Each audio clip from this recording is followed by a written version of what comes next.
এর জন্য মুখ্যমন্ত্রী শুভেন্দু অধিকারী ইমিডিয়েটলি পদত্যাগ করা উচিত এবং গ্রেপ্তার করা উচিত। এই কথাগুলো বলছে কে? দেখেন ভিডিওটা আগে শেষ অবধি, তারপর ভিডিওটা শেয়ার করে যাবেন। দেখেন জন্য মুখ্যমন্ত্রী শুভেন্দু অধিকারীর ইমিডিয়েট পদত্যাগ করা উচিত এবং গ্রেপ্তার করা উচিত তাকে মানুষের বিশ্বাস ভঙ্গের জন্য। এবং সবার আগে তো আইনি ব্যবস্থা নেওয়া উচিত অগ্নিমিত্রা পল এবং মুখ্যমন্ত্রী শুভেন্দু অধিকারীর বিরুদ্ধে।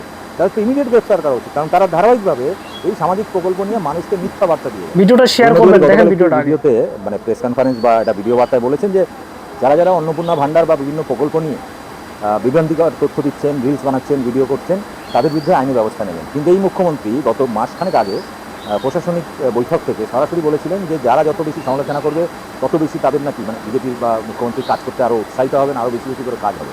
তো সেই মুখ্যমন্ত্রী এক মাস পরে ঠিক উল্টো কথা কেন বলছেন? তিনি বলছেন যে অন্নপূর্ণা ভান্ডার নাকি মিথ্যা তথ্য দিচ্ছে যারা যারা কন্টেন্ট ক্রিয়েটার বা মিউজ করছে বা তারপরে ওই মানে যারা ভিডিও করছেন বিভিন্ন জায়গায়, তো এটা নিয়ে নাকি মিথ্যা তথ্য দিচ্ছে, তাদের বিরুদ্ধে নাকি আইনি ব্যবস্থা নেবেন। তো সবার আগে তো আইনি ব্যবস্থা নেওয়া উচিত অগ্নিমিত্রা পল এবং মুখ্যমন্ত্রী শুভেন্দু অধিকারীর বিরুদ্ধে। তাদের তো ইমিডিয়েট গ্রেপ্তার করা উচিত, কারণ তারা ধারাবাহিকভাবে এই সামাজিক প্রকল্প নিয়ে মানুষকে মিথ্যা বার্তা দিয়ে যাচ্ছে একের পর। আপনারা জানেন আমি লিস্ট ধরে ধরে একটা ভিডিওটা করেছিলাম যেখানে পরিষ্কার তারা কি বলেছে যে প্রথমে ইলেকশনের আগে বলেছিল সমস্ত মহিলাদের অন্নপূর্ণা ভান্ডার দেওয়া হবে, যারা লক্ষ্মী ভান্ডার পেতেন একদমই রাইট কথা বলতেছে ভাই। ভিডিওটা শেষ অবধি দেখবেন ভাই, ভিডিওটা দেখার জন্য ভাই, ভিডিওটা দেখেন। পরেই প্রথম বৈঠকে বলছেন না সবাইকে দেওয়া যাবে না, ঝাড়াই বাছাই করতে হবে। ঠিক আছে, ঝাড়াই বাছাই করে প্রথমে তারা বললো 1,20,00,000 মানুষকে নাকি মহিলাদের নাকি তারা দিয়েছেন, কিন্তু বাস্তবে দেখা গেল অনেকেই পাননি। মেইন গল্পটা হচ্ছে তারপর একের পর এক প্রতিদিন নিত্য নতুন অজুহাত, নিত্য নতুন শর্ত চালিয়ে এমন ধরনের শর্ত চাপানো হচ্ছে যে যাতে মানুষ না পায়, এবং তার পরিমাণটা বাড়তে বাড়তে আজকে এত শর্ত হয়ে গেছে নতুন নতুন, যে শর্তগুলো পূরণ করা সাধারণভাবে মহিলাদের পক্ষে সম্ভব না। আপনারা জানেন যে লক্ষ্মী ভাণ্ডারের এক পাতার ফর্ম ছিল।